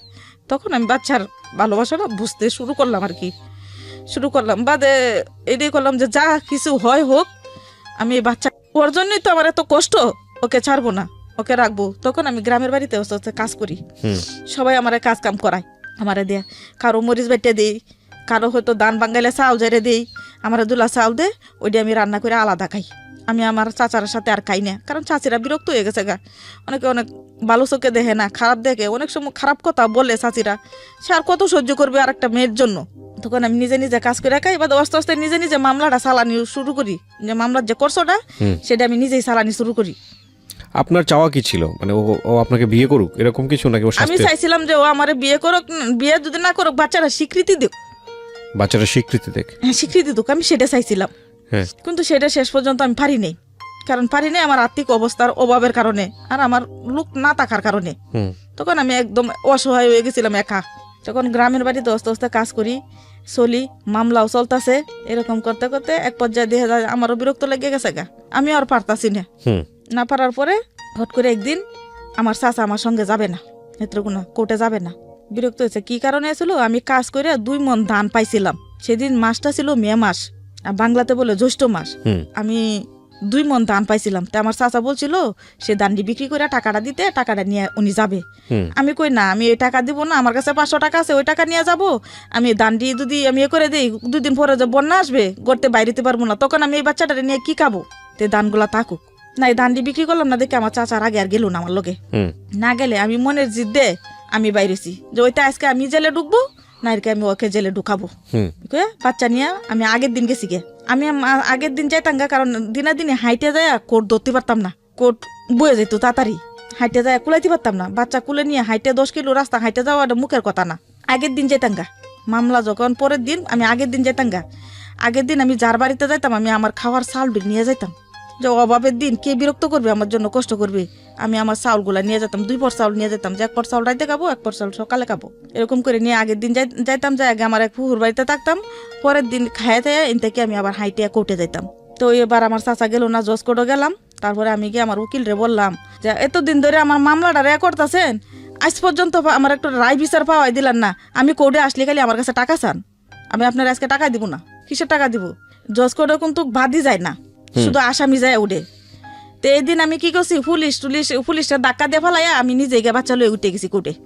আমি গেছি গেলে তারপরে আমি আমার উকিল জজ কোর্টের ভিতরে যাই বলছি যে দেখেন আপনি জজের কাছে কিছু বলেন যে আমি বাচ্চাটা নিয়ে অনেকদিন ঘুরতাছি, আপনি একটু বলেন। তখন জজ জানি ইংলিশে কি বললো আমি বুঝি নাই। ইংলিশে বলছে আমি আসামির পাশ দিয়ে দাঁড়াইছিলাম, তখন আমার বাচ্চাটা আমার কুল থেকে ওর বাবার কুলে যাওয়ার জন্য একটু অস্থির করছিল, কারণ ও কাঠগড়ার ভিতরে আমি কাঠগড়ার বাহিরে যাওয়ার জন্য, ওর কুলে যাওয়ার জন্য খুব ছটফট করছিল। ওকে শার্টের কালারে পর্যন্ত ধরছে, একটুকু বাচ্চাটার দিকে তাকায়ও দেখলো না। তো এটা আবার জজে দেখছে, জজে দেখে ওই দিনই ওরে আটকায় লাইছে। আটকালো? হ্যাঁ, ওরে আটকায় ওরে পুলিশে ধরে নিয়ে গেছে। নিয়ে যাওয়ার পরে আমি বাড়িতে এসে গেলাম। বাড়িতে আসার পরে আমার চাচা আবার জিজ্ঞেস করতেছে আমার এক ভাইয়েরে, কয় শরীফ আইসে রে কোর্ট থেকে? কয় হ্যাঁ আস। তখন আমার জিজ্ঞেস করলো যে কোর্টে। আমি কই তুমি তো গেলাই না, আমি আজকে ওরে জেলে ভরে তুই আইছি। যা তুমি 3 বছর ধরে পারো নাই, কিন্তু আজকে আমি বাড়িতে জিদ করে বলে গেছি যে ওইটা আমি জেলে যাবো, নাহলে আজকে ওরে জেলে ফাটাবো, দুইটার একটা করবো। তা আমি দুইটার একটা করে তুই আইছি, কারণ বাকিটা কি হয় কবে তারিখ হয় এটা তুমি কে জানি আসো গা। তখন আমার চাচা খুব আমাকে সাহসী মনে করলো। তখন সারা গ্রাম বলতেছে যে 3 বছর ধরে ঘুরলাম, আসলে আমি পারলাম না, আজকে ও রাগের মাথায় গিয়া আমি ওর সাথে গেলাম না, আজকে রাগে গিয়ে ও টিকি বইরে তুই আয় বসে। আমার চাচা আমার খুব সাহসী মনে করতেছে আমারে, কিন্তু আমি যে কিভাবে কি করলাম, আমার যে সাহসটা কোথা থেকে আসে সেটাও আমি জানি নাই। আমি তো পুলিশ দেখলে ভয় পাইতাম, দূরে যেতাম গা। আর এদিন আমি পুলিশটা ধাক্কা দিয়ে ভিতরে চলে গেলাম, তার মানে আমি জজেরও ভয় পাইতেছি না, আমি জজের কাছে যাওয়ার জন্য প্রস্তুত এরকম। যাই হোক, তারপরে জেলে নেওয়া পরে মনে হয় যে 2-3 মাস ছিল, আজতে 3 মাসের মতন ছিল।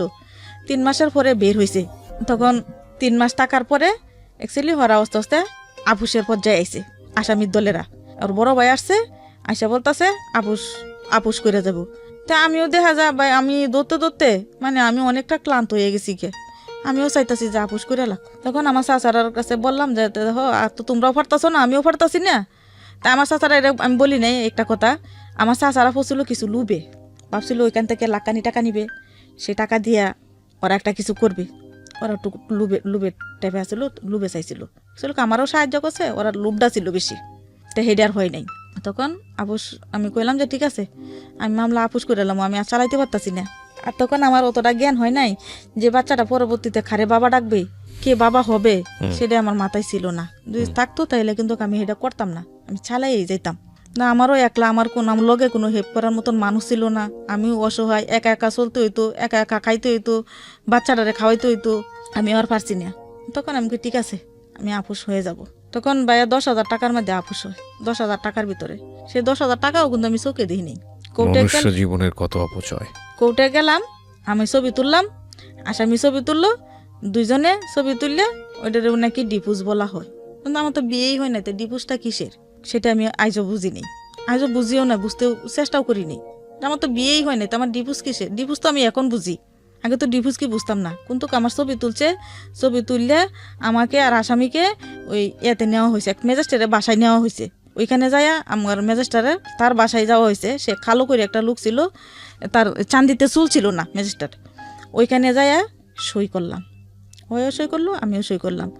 ওদের কাগজটা আমাদের কাছে দিছে আর আমাদের কাগজটা ওদের কাছে নিছে। সেখানে মামলা শেষ, আর কোনো ঝামেলা নাই, আমি মুক্ত। তখন আমি বাচ্চা নিয়ে হ্যাঁ পড়লাম। এর ভিতরে মামলাটা শেষ হওয়ার সাথে সাথে আমার মা কার সাথে ডাকা যাবে। আমার 2টা ভাই ছিল ছোট ছোট, 3টা একটা হেয়ার কামাই করে সে খাইতে পারে, আর 2টা যে একদম ছোট ছিল। এই 2টা বাইরে 1 মন ধান দিয়া আমার কাছে রেখে আমার মা ঢাকা আইছে, 1 বছরের ভিতরে কোনো খোঁজ খবর নেই। তখন তো আমি একটা বাচ্চা নিয়ে খাইতাম, তখন আমার 2টা ভাইরে কাম করে খাওয়াইতে হইতো।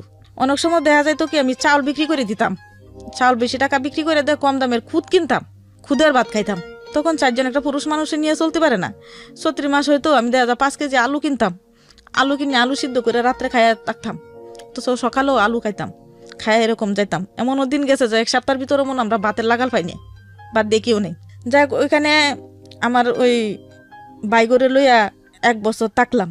1 বছর থাকার পরে আমার মা গেছে, 1 বছর পরে। তার ভিতরে কোনো আমার মা খোঁজ খবর নেই। 1 বছর পরে গেছে 500 টাকা দিয়া আর আমার ছেলেটার জন্য 1 সেট কাপড় নিছিল ফার্স্টে। এই যে জীবনে প্রথম আমার ছেলেটার জন্য 1 সেট কাপড় নিছিল, আর আমার জন্য একটা কাপড় নিছিল। নিয়ে 500 টাকা দিয়ে তো এসে আবার চলে আইছে। তুই বুঝে না যে 500 টাকা দিয়ে আমার মেয়ে কয়দিন চলবে? যে 1 বছর পর ঢাকা শহর থেকে কামাই করছে, সে মা যায় আমার 500 টাকা দিছে। মা 500 টাকা দিয়ে আমি কি করব? 500 টাকাতে তো আমি যদি ভালো মাছ তরকারি কিনলেও তো আমার 1 সপ্তাহ 15 দিন যাইব, তারপরে বাকি দিন আমি কিভাবে চলবো? তুমি তো ঢাকা যাইতেছ, কোনো টেলিফোন নাই, কোনো ইয়াও নাই, তখন সিটির যুগ ছিল, কোনো টেলিফোন কোনো মোবাইল এরকম কোনো ছিল না। তা আমি কিভাবে চলবো এই দুইটা নিয়ে? অনেক অভাব যায়, অনেক কষ্ট করি, ওরাও কষ্ট করে আমিও কষ্ট করি, এরকম করি। রোজা আসতো তখন আমার এক ভাইয়ের একজনে নিয়ে যাইতো রোজার মাস খাওয়াবে, আরেক বাইরে আরেকজনে নিয়ে যেত, আরেকজন 1 মাস খাওয়াবে, রোজার মাস খাওয়াবে, এরকম ওরা এতিম, অনেকে আছে দেশ গ্রামে এতিম খাওয়ায়, এরকম করে 1 মাস করে খাওয়াইতো। আবার মাঝে মাঝে অনেকে দেখা যেত মিলাট টিলাট পড়াইলে আমার ভাই করে খাওয়াইতো, ওরা এতিম খাওয়াইতো, এরকম করতো। আবার বাড়িতেও যদি কেউ একটু ভালো মুরুক টুরুক রান্না করছে তো আমার ভাই কেড়ে খাওয়াইতো, সাথে আমার ছেলেরাও খাওয়াইতো, এরকম করতো। আমার জীবন আমি তো তখন বুঝি নাই যে আমার বাবা, আমি ওই কথাটা আমি বলতে ভুলে গেছি, আমার জীবনে যে আমরা কোনোদিন ঈদে কোনোদিন আমরা জামা কাপড় পরি নেই নতুন, সেটা আমাদের ভাগ্য হইতো না।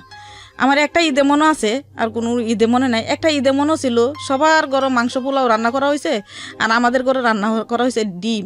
সেদিন আমরা একটা ডিম খাইতে দিছে। সেদিন মনে করি যে আমরা অনেক খুশি একটা ডিম খাইয়া, কারণ একটা ডিম 3 জনে 4 জনে ভাগ করে খাইতাম, আর ওই ঈদের দিন আমরা একটা ডিম খাইছি, সেটি আমি অনেক খুশি। সেই ডিমটা আমার এখনো মনে আছে যে ওই ঈদের দিন আমি একটা ডিম খাইছিলাম।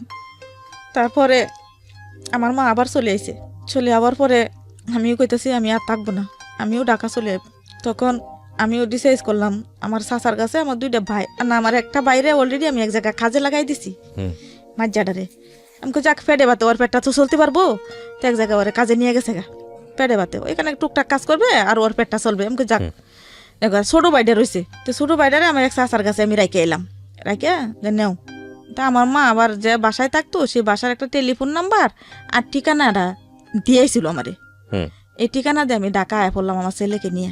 আইসা এই ঠিকানা দেয় আমি মালিবাগ, আমার এইটুক মনে আছে, আইসা মার কাছে উঠলাম না। আমি বিল্ডিং এর নিচে যখন কারো রয়েছি, আমি একটা রন্ডির দোকানে জিগাইছি যে ভাই বিল্ডিং টা কোথায়, তখন ওই দিগাইছে যে গলিটা দেয় সামনে। এই বিল্ডিং আপনার মা কাজ করতো? ওই বিল্ডিং এর 4 তলা আমার মা কাজ করতো। তো ওই বিল্ডিং এ আইসি, আয়ার পরে আমি নিচে একটু ধারায় রইলাম, ধারা থেকে দেখি বারান্দাতে আমার মা কাপড় মেলতাছে। তখনই আমি নিচ থেকে মা কই একটা জোরে সিলান মারছি, সিলান দিতে আমার মা তাকাইছে আমার দিকে। তখন আমার মা দৌড়াই আইসে, আইসা আমাকে নিয়ে গেছে 4 তলা উঠাইছে।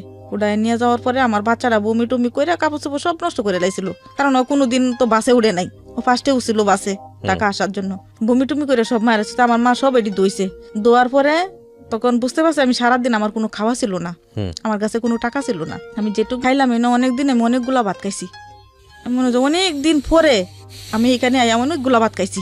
তারপরেও ভাবতেছি ভাত নাই, শেষ হয়ে গেছে গা। তারপরে ভাবতেছি যে আমার 8 দুগা ভাত দিত, আমি 8 দুগা ভাতও খাইতাম, যে আমার বাচ্চাটা অনেক বড় তো খাইতেছে, আমিও খাইতেছি। খাবার ছিল ভালো ভালো, মাংস ছিল, মাছ ছিল বড়, খাবারও ভালো ছিল। তখন দিয়ে আমার বাচ্চা অনেকগুলা ভাত খাইতেছে, আমিও ভাত খাইতেছি। তখন লাস্টে মায়ের বললাম মা আমার এই ভাতে হয় নাই, আমার না অনেক ক্ষুধা লাগছে, আরো 2 ভাত, আর ভাত নাই, রান্না করি তারপরে খাইছি। তারপর রাত্রে আবার রান্না করা হয়েছে, রান্না করার পরে আমার আবার খাইতে দিল, আমার বাচ্চারা খাইতে দিল। তখন আমার মা আর আমরা গিয়ে ড্রয়িং রুমে শুইছি, ড্রয়িং রুমে ওইখানে রাতটা থাকলাম। পরের দিন যে বাসায় আমার মা কাজ করতো ওর মার বাসায় আমাকে বান্দা দিয়ে দিল, ওই বাসায় বাচ্চা নিয়ে ওই বাসায় কাজে। তখন মাসে বেতন 250 টাকা। ওকে। তখন আমি ওই বাসায় গেলাম, ওই বাসায় গিয়ে আমি ওই বাচ্চাটা নিয়ে আমি 1 বছর থাকলাম। 1 বছর থেকে আমি আবার দেশে গেলাম, দেশে যায় বলতেছি যে না আমার তো 250 টাকা দেয়, এটা তো হয় না, আর একটু আরেক জায়গা যাব, অন্য জায়গা যাব। তখন আমাদের দেশে একজন থাকে, সে ময়মনসিংহে থাকে, সে যার কাছে আমি গেছি সে মারা গেছে, সে এখন জীবিত নাই, তার কাছে গেছি। সে আমাকে নিয়ে গেল এফডিসির গেট, কারণ বাজারে এনে এফডিসির গেটে ওইখানে ওর বোন থাকে, ওর বোন কারণ বাজারে ডিএডি মার্কেটে ভাতের ব্যবসা করে, ওরা ঘরে রান্না করে, টিফিন কেটে বাড়ি বইরে বইরে ওইখানে ভাত বিক্রি করে এরকম। তো ওর কাছে নিয়ে আইলো, তো ওর কাছে নিয়ে আইলে ও আবার কইতাছে, চিন্তা করতেছে, আমার কাছে আইসে কাম তো করতে পারবো, সমস্যা নাই, কিন্তু আমার বাচ্চাটা আবার একটু দৌড়ে দৌড়ে যাইতো গা রাস্তার দিকে। তখন এফডিসির গেটের ওই পারে, এফডিসির গেট ওই পারে হলো বস্তি ছিল, ওই বস্তির মধ্যে থাকতো। তো ওই লোক বাচ্চারা দৌড়ে রুটে জায়গা যা একটা অ্যাক্সিডেন্ট হয়তো এটা দায়ী থাকবো আমি, ওরা তো রিক্সের উপরে এভাবে রাখা যায় না, বাচ্চা তো দূরে জায়গা। তাহলে একটা কাজ কর, ওরে কেউ লোকে মিশাই দে, ওই ছোড়া কাজ করবো না, কেউ লোকে থাকো। তাই আমার পরিচিত একজন আছে, তো ওরা এনে তাকে বস্তিতে রুম নিয়ে থাকে, ওইখানে ও থাকুক, ছোড়া কাম লয়ে দো করা, ওই বাচ্চা নিয়ে ছোড়া কাজ করুক। তো ঠিকই আমার ওদের সাথে দিল, ওরা 2 বোন আর ভাই থাকতো, ওরা 3 ভাই বোন এখানে থাকতো। তো ওদের সাথে নিয়ে আমারও দিল, তাই আমি বেশ ভালো ছোটা কাজ করতেছি। কাজ করলে ওরা আমার বাচ্চাটারে আবার অনেক আদর করতো কি আমার বাচ্চাটা কিন্তু স্বাস্থ্য ভালো ছিল, আবার কিন্তু চেহারাও সুন্দর ছিল, যে সবাই আদর করতো। ঢাকা শহর আওয়ার পরে আমার বাচ্চাটারে সবাই আদর করতো, তখন আমার খুব ভালো লাগতো। তখন ওই আবার কাজ করতো কারণ বাজারের ওইলো মার্কেটের দোতলায় কিছু সুইপার থাকে, ওরা যে কারণ বাজারে পরিষ্কার করে ওই সুইপার থাকে। তা আমার এনে দিল্লির রোডে 2টা কাজ লইয়ে দিল, 2টা বাসায় কাজ করি। তখন আমি 300-600 টাকা মাসা, কিন্তু আমার খাওয়া লাগে না। ওরা খাওয়া দেয়, ওরা যা খাবার দেয় ওই খাবারই আমার থাকিয়ে যায়। সেই খাবার আমার লাগে না, আমার কোনো আর খরচ লাগে না। তা আমি ওদের এখানে যাই, তো ওরা আমার সাবান দেয় গোসল করতে, বাথরুমও দেয়। তো তুমি ওইখানে গোসল করো, ওইখানে সবকিছু করো, সমস্যা নাই। ওদের সাথেও আমি বেশ কিছুদিন রইলাম। থাকার পরে আমাদের পাশের রুমে একজন ছিল, সে ছিল বিবাহিত, ওর নাকি বউ গেছিল গা। তো আমার একটা ছবির অ্যালবাম ছিল, সেই অ্যালবাম থেকে ওদের সাথে আমাদের ঘরে আবার আসতো। আমাদের এমনি কিছু নাই, কিন্তু ভাই বোনের মতনই মিল মহব্বতে থাকতাছি। আমাদের সাথে কোনো ঝগড়া না, আমার ছেলেরা ওরা যা খাইতো ওরা আমার ছেলেরে দিত। তারপরে এই কিছুদিন ওই জানি কেমনে আমার পছন্দ করে উঠলো। মানে ওনার আগের একটা বিয়ে ছিল, উনি আগের একটা বিয়ে ছিল, আর আমারও একটা কিন্তু ছেলে ছিল। জি, সেটা তো আমরা জানি। হ্যাঁ, কিন্তু সেটা জানা সত্ত্বেও সে আমারে পছন্দ করছে। মানে আপনার সব অতীত জেনেছে সে, যে কিভাবে বাচ্চাটা হয়েছে? এইসব কোনো অতীত এখানে কেউ জানে না। আচ্ছা, তো ওনাকে জানাননি আপনি? না, আমি কেউ আপনি কি বলেছেন যে আপনার বাচ্চা আছে, বিয়ে হয়েছিল? আমার বিয়ে হয়েছিল, আমার স্বামী নাই গিয়া আমি বাচ্চা নিয়ে কাজ করতে আইছি। ও, এইটুকু জেনেছে? এইটুকু জানিছে, আর এর বেশি কিছু জানে না। যার কাছে আইছিলাম ওরা জানতো, ওরা বলে নাই যে আমি ওই শরীফার যে মেয়েটা, আমি ওকে বিয়ে করব, ওর বাচ্চা সহ আমি বিয়ে করব। ওর বাড়ি ছিল কুমিল্লা। ওইখান থেকে হঠাৎ করে একদিন ওই এডবিসির গেট ভাঙ্গে দিল। আচ্ছা, ওইখানে আছে, তো ওইটার পিছনে আমরা আগে আবার ভাড়া লইলাম। ওরা গেছে বেগুন বাড়ির দিকে, ওই ছেলেটার কথা বলছিলাম, ওরা গেছে বেগুন বাড়ির দিকে, আর আমরা রুম ভাড়া লইলাম। ওইনে রুম ভাড়া লওয়ার পরে কিছুদিন ওরা ওই ছেলেটা ওরে বলছে যে এরকম আমি তো ওরে বিয়ে করতে চাই, আমার ওরে খুব ভালো লাগে, ও ছেলেটা সহ আমি বিয়ে করতে চাই। ঠিক আছে, তুমি যখন ওরে বিয়ে করবা, ওর তো এখানে কেউ নাই, আমার কাছে তাকে বর্তমানে আমরাই গার্জিয়ান, তো তুমি তোমার গার্জিয়ান নিয়ে আসো গা, তোমার বাপ মা নিয়ে আসো, এবং তুমি যে আগে বিয়ে করছিলা সেটা যে তোমার বউ সারাসারি হয়েছে সেই ডিভোর্সের কাগজ লাগবে, সেটি নিয়ে আসো। আর ঢাকা তোমার কে কে থাকে তারে নিয়ে আসো। তো ওই ছেলেটা ওর বোন আর বড় বোনের জামাইকে নিয়ে আইছে। আমার দেখা তো আমি কাজে, আমি বাসায় নিয়ে গিয়ে আমি আসরের আজানের টাইমে আসি, ওর আধা ঘন্টা আগে আইছে, জানে আমি কোন টাইমে বাসায় আসি। ওর ভিতরে যে ওর যে বাইছিল ছানাচুর বিক্রি করতো কারণ বাজার আড়তে, ওই কইতাছে মেয়েটা আমরা করে তাহে তুমি বিয়ে করে লয়ে যাবা, ওরে আমি বিয়ে করবো, তুমি বিয়ে করতে পারবা না। ও এখান থেকে গেটের থেকে ও বোনের জামাই রে আর ওরে তারাই দিছে। ওর ভিতরে জানে, ভিতরে আর যাই নাই, ও বিয়ে করবো। আমি বাসায় আসছি, শরীফা তোমার আমাকে আসছিল দেখতে, আমি তো ওদেরকে কেদাই দিছি। আমি কই কেন কেদাইলেন আপনি? ওরা কয় না আমি কেদাই দিছি, আমি তোমাকে বিয়ে করবো। সে রেডিকে আমার প্রস্তাব দিয়ে দিছে। ওনার আগে বিয়ে ছিল? না, ওনার আগে বিয়ে ছিল না, আগে কোনো, ওরা 3 ভাই বোন থাকতো। কিন্তু আমার সাথে যে ছেলে ওটা তো ওরা জানি, আমি বিয়ে করব তোমাকে। আপনি বিয়ে করবেন আমাকে, সেটা তো আপনার বোনেরা যে আমি তো দেখতেছি ওরা তো আমার কোনোদিন মাইনে নিবে না। মাইনে নিয়ে বানানো ওটা ওদের ব্যাপার, আমি তোমারে নিয়ে খাবো, আমি তোমারে নিয়ে সংসার করব। আপনি আমারে বিয়ে করবেন, তাহলে আপনি আমার বাড়িতে যেতে হবে। বিয়ে তো ঢাকা শহরে পড়ান যাবো না, বাড়ির দেশে পড়াইতে হবো। তখন ওরে নিয়ে আমি আবার ওর মাঝখানে আবার কাহিনী আছে, ওর কাছে আমি বিয়ে বলবো না, আমি রাজি না। ওই আমার ছেলে নিয়ে আগে ট্রেনে তুলে পড়বো, তো আমি মরলে তো ছেলে নিয়ে মরবো, তুই আমার কাছে তুই বিয়ে রাজি না হস, তারপর বিয়ে করতে হবে, তারপরে ওরে বিয়ে করতে হবে। তো আমি একটু ভয় পেয়ে গেছিলাম গা, তো আমার ছেলেটা নিয়ে যাবে, আমি ছেলেটার জন্য এত কষ্ট করি, ঢাকা শহরে একসাথে কাম করতেছি ছেলের জন্য, আমার ছেলেটারে নিয়ে ট্রেনে তুলে পড়বে না, যা হয় হোক গা দেয়া। আমি তার চিন্তা করি এইটা, আমি তো অবিবাহিত মেয়ে না, আমার আর কি হবে, মানুষে বলবে যে আমার একটা বিয়ে হয়েছে, এটাই তো বলবে, আর তো কিছু না, চলো বাড়িতে চলো। তখন ওরে নিয়ে আমি আমার বাড়িতে যাই আমার চাচারা বললাম যে আমার বিয়ে করতে চাই, তোমরা বিয়ে করাই দাও। কয় এর মান নাইছি না, বাপের নাইছি না, তুই অপরিচিত একটা লোক বেড়া লই আইসস, তোকে বিয়ে করাই দিব, এটা গ্রামাঞ্চলের বাসা, একটা বেড়া লই আইসস, তোরা বিয়ে করাই দিমু, অত থাকবে না, 2 দিন পরে ফালাই যাবো। আমাকে ফালাই দিলে জাগা, কারণ ও আমার বাচ্চা নিয়ে ট্রেনে তুলে পড়তে চাইতেছে, তোমরা বিয়ে করাই দাও। ও কি জানতো আপনার অতীত সম্পর্কে? না, তখন অতীত সম্পর্কে কিছু জানতো না। আচ্ছা। তারপরে ওই দিনই, এরপরের দিনই ও বিশ্রায়া ওর ভাই না ওর বোন আর ওর খালাতো ভাই একজন গেছে আমাদের এলাকা, যখন আমরা কিন্তু বিয়া হয় নাই, আমরা আগের দিন গেছি, ওরা পরের দিন গেছে। তখন বলতেছে যে অন্তত আমি যেহেতু নিয়েই গেছি, আমার তো বিয়া না করায় তো ওই লোক থাকতে পারবে না, তো তার গ্রামের মানুষের মন্দ বলবে, অপমান দিবে। তখন সাথে সাথে আমার চাচা 2 জন ওরে নিয়ে গেল গা বাজারে গিয়া 30,000 টাকা কাবিন দিয়ে বিয়ে করাই আইলো এই ছেলেকে। বিয়ে হওয়ার পরে ওইখানে পরের দিন আবার আরেকটা চেয়ারম্যানের বাড়িতে দরবার বিশাল আয়োজন। হুম ওর বইনে ওর খালাতো ভাইয়ে ওদের কি আত্মীয় ছিল, ওইখানে আবার একটা আত্মীয় বাড়িতে গিয়া এরকম বলছে যে এরকম আইছে 30,000 টাকা ছিল, 30,000 টাকা নিয়ে আইছে, আইনার টাকাগুলো আমার চাচাকে দিছে, আমার চাচা ওই টাকা লোভে ওনার ভাইয়ের সাথে আমার কি বিয়ে ভরাই দিছে জোর করিয়া। তখন ওই চেয়ারম্যানের বাড়িতে আবার একটা দরবার বিশাল চেয়ারম্যান লইয়া দরবার ওইখানে। তো ওইখানেও আবার আমাকে ডাকছে, আমার জিজ্ঞেস করছে যে তোর বিয়ে হয়েছে? আমি কিছু হ্যাঁ আমার বিয়ে হয়েছে। কবে হয়েছে? গতকালকে হয়েছে। কত টাকা কাবিন? 30,000 টাকা কাবিন। আমরা জানি ওর বিয়ে হয়েছে, আমরা এটুকুই জানা। তখন চেয়ারম্যান আসলো, তখন চেয়ারম্যানে বললো যে চেয়ারম্যান বললো যে আমাদের এলাকার মেয়েটা আর ছেলেটা হয়েছে অন্য এলাকার, ওইখান থেকে ওরা ওইখানে ছাড় পাইয়া যাবে গা, এটা তো বললেই হতো না। তখন বলছে যে 30,000 টাকা নিয়ে আইছে। হ্যাঁ চেয়ারম্যানে বলছে যে 30,000 টাকা নিয়ে আইছে। ওরা অনেক সময় আত্মীয় স্বজনের বাড়ি যাইতে পারছে না, ওরা হোস্টেলে রয়েছে, 30,000 টাকা হোস্টেল ভাড়া দিছে, খাইছে, চলছে, টাকা তো শেষই হয়ে গেছে, টাকা কি আর রয়েছে। যাই হোক, তারপরে ওইখানে দরবার হইলো ওইখান থেকে আমারে নিয়ে গেল ওদের বাড়িতে নিয়ে যাওয়ার পরে কেউ তো মাইনে নেয় না, অনেকে ননাসা মাইর করে, অনেকে শাশুড়িও খারাপ ধরনের আচরণ করে। এরকম করতে করতে ওই যে বছর যে মাসে বিয়ে হয়েছিল সেটা মনে আছে আমার, ভাদ্র মাস। ইংরেজিতে কি মাস আমার মনে নাই, আমি জানি না, কিন্তু বাংলাটা মনে আছে ভাদ্র মাস ছিল। ওইখানে আমার আগের দিন বিয়ে হয়, পরের দিন আমার ওইখান থেকে নিয়ে যায় ওর আমার খালা শাশুড়ির বাড়ির শামগঞ্জ, ওইখানে নিয়ে আমার খালা শাশুড়ির বাড়িতে ওইখানে আমরা থাকি এক সপ্তাহ থাকার পরে আবারও আমাদের বাড়িতে আইসে আবার আমরা 2-3 দিন বেড়াইয়া তখন আমরা আবার খালা শাশুড়ির বাড়িতে চলে যাই দুজন। যাই ওইখান থেকে আবার আমার খালা শাশুড়ি আমাকে নিয়ে আর আমার স্বামীকে নিয়ে শ্বশুর বাড়িতে চলে যায়। ওই দিক দিয়ে মনে হয় আমার 2-3 মাস হয় নাই, আমার আবারও বাচ্চা ফেটে। তখন কি করলাম, আবার আমরা দুজনে মিলে ঢাকা এলাম। ঢাকায় কিছুদিন আমি তো খাইতে পারতাছি না, কিছু করতে পারতাছি না, আমার তো মাথা ঘুরায়, আমার বমি লাগে, আমি কিছু করতে পারি না, আমার দুর্বল লাগে।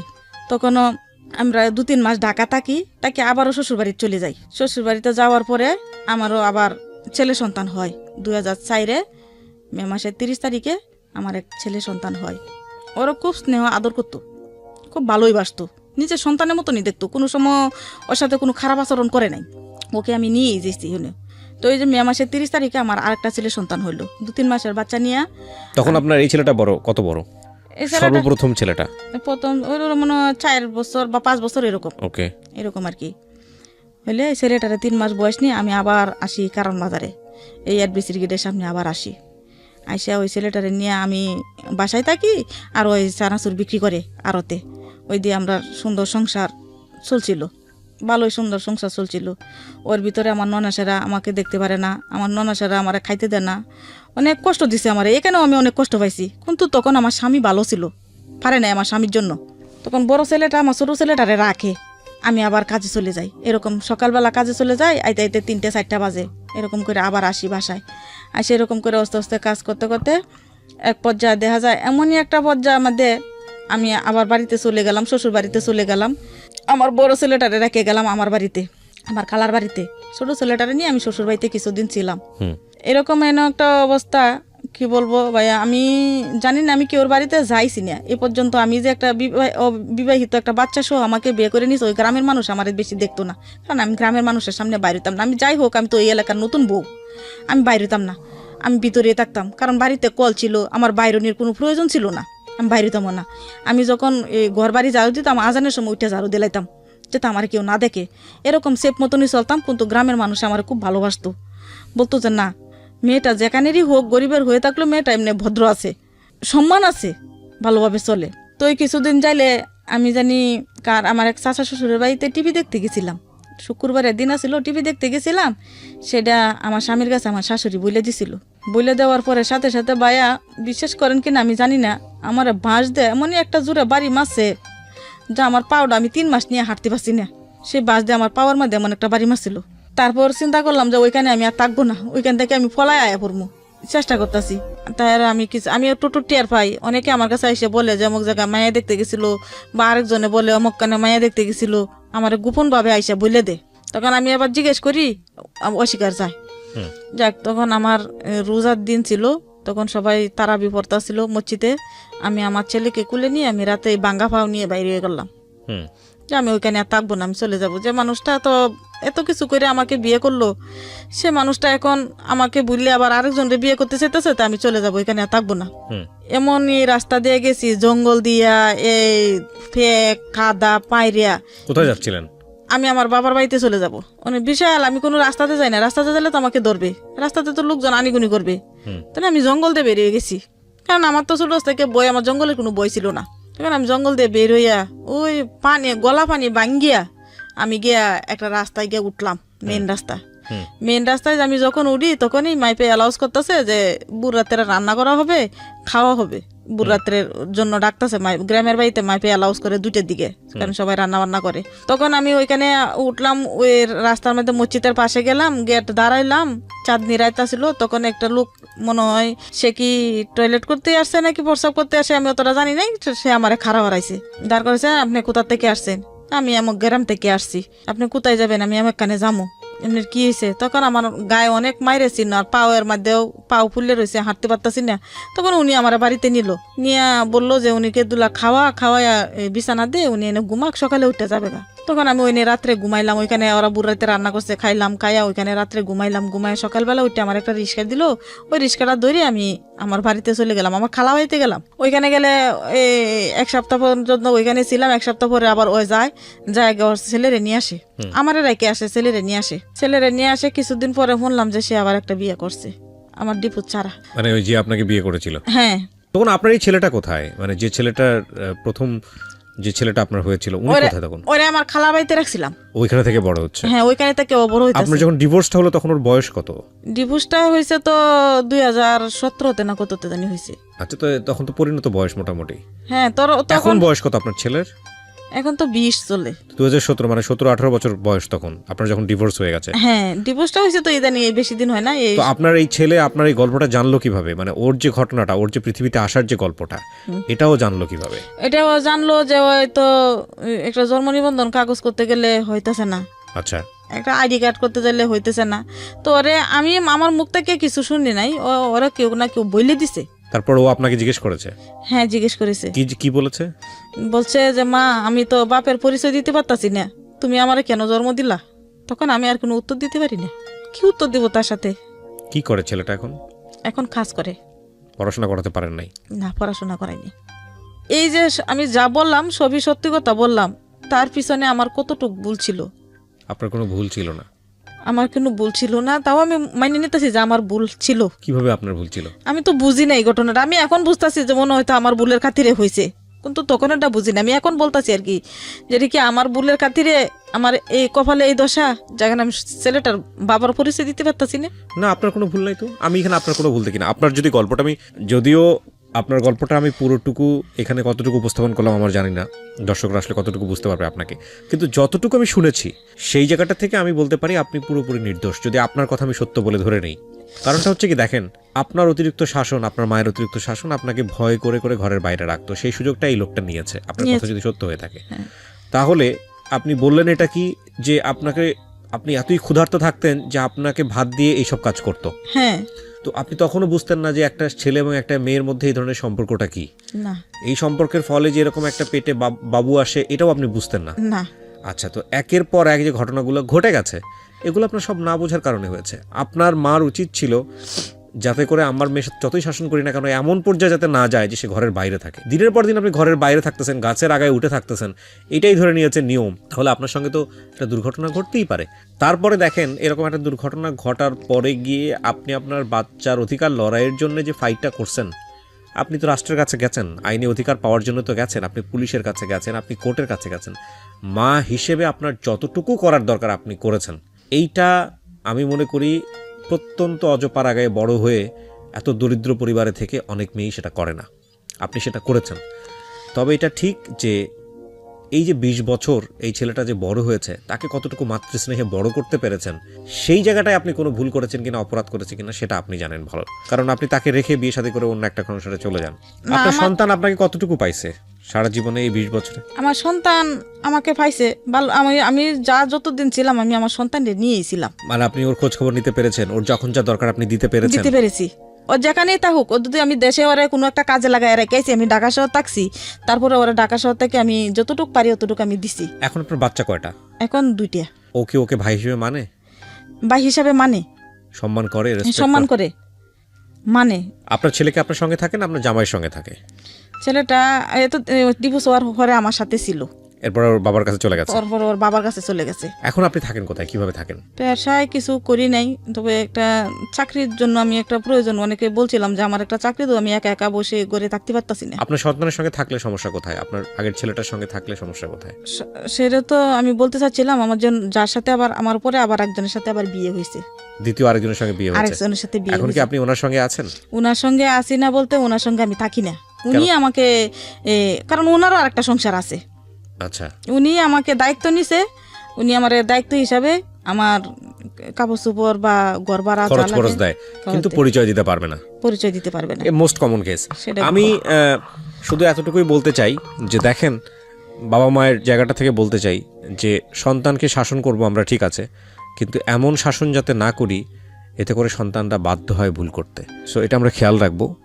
আর আজকের এই গল্পটা সিক্রেটসে আনাটা আমি ঠিক জানি না এটা সিক্রেটসের সাথে যায় কি না, কারণ আমার জানা মতে ওনার কোনো অপরাধ নাই, ওনার কোনো ভুল নাই, কিন্তু আমাদের সামাজিকতার অবয়বের জায়গাটা থেকে এটা অত্যন্ত গোপনীয় একটা গল্প। সেই জায়গাটা থেকে আমরা এটাকে সিক্রেটসে আনলাম। আমি ধন্যবাদ জানাই আপনাকে, আপনি সাহস করে এখানে আসছেন। আপনার মূল কথা ছিল যে আমার ছেলের ন্যাশনাল আইডি কার্ড হচ্ছে না, আইডি কার্ড হচ্ছে না, আমার ছেলের পরিচয়পত্র হচ্ছে না। এর চেয়ে দুঃখের আর কি থাকতে পারে? আপনাদের মধ্যে যদি কোনো লয়ার থাকেন, কেউ যদি বিষয়টাতে জানেন, যার পিতৃ পরিচয় নাই, লিগেলি নাই, তাহলে তার কিভাবে ন্যাশনাল আইডি কার্ড হতে পারে? কিন্তু এখানে আমার একটা কথা আছে, আপনার তো ডিভোর্স পেপার সাইন হয়েছিল কোর্টে, ওই পেপারগুলো কি আছে? ওইটি তো অনেক আগে, তো এগুলা নাই গে। হ্যাঁ, এইটা তো তাহলে কোর্ট থেকে আপনার এক অর্থে রায় দিয়েছে যে সে হলো তার সন্তানের পিতা। আপোষনামা আপনারা যেহেতু করেছেন, আপোষনামা করেছেন মানে হচ্ছে সে তো এগ্রি করে নিয়েছে এটা, বা আপনি এগ্রি করে নিয়েছেন, তাহলে সেই আপোষনামার বেসিসেই তো আপনার সন্তানের ন্যাশনাল আইডি কার্ড হওয়ার কথা, এনআইডি কার্ড হওয়ার কথা। আমার তো ওই কাগজপত্রটা নাই গে। কাগজপত্র আপনার তাকে তুলতে হবে, ওই কোর্টে গিয়ে খোঁজ করতে হবে। কোর্টে গিয়ে খোঁজ করতে হবে? হ্যাঁ, ওই কোর্টে খোঁজ করতে হবে। আপনি যে কোর্টে এটা হয়েছে, যত সালে এটা হয়েছে, আপনি কোর্টে গিয়ে খোঁজ করে পেপারটা বের করতে পারেন কিনা দেখেন। হ্যাঁ, তাহলে ওই কাগজের ভিত্তিতেই কিন্তু আপনার এনআইডি কার্ড হওয়ার সম্ভব। এখন নাকি ন্যাশনাল আইডি কার্ড করতে গেলে বাপের ভোটার আইডি কার্ডের ফটোকপি লাগে, আচ্ছা, মার ভোটার আইডি কার্ডের ফটোকপি লাগে। তা বাবার ভোটার আইডি কার্ডের ফটোকপিটা আমি কোথা থেকে পাবো যদি ওরা না দে? না, আপনি এটা মানুষের কথা শোনা কথায় কান্না দিয়ে আপনি নিজে আগে ফেস করেন, আপনাকে যান, দেখেন আসলে কি বলে বিষয়টাই। আপনি মানুষের কাছ থেকে এটা শুনতেছেন, বিষয়টা তো এরকম নাও হতে পারে।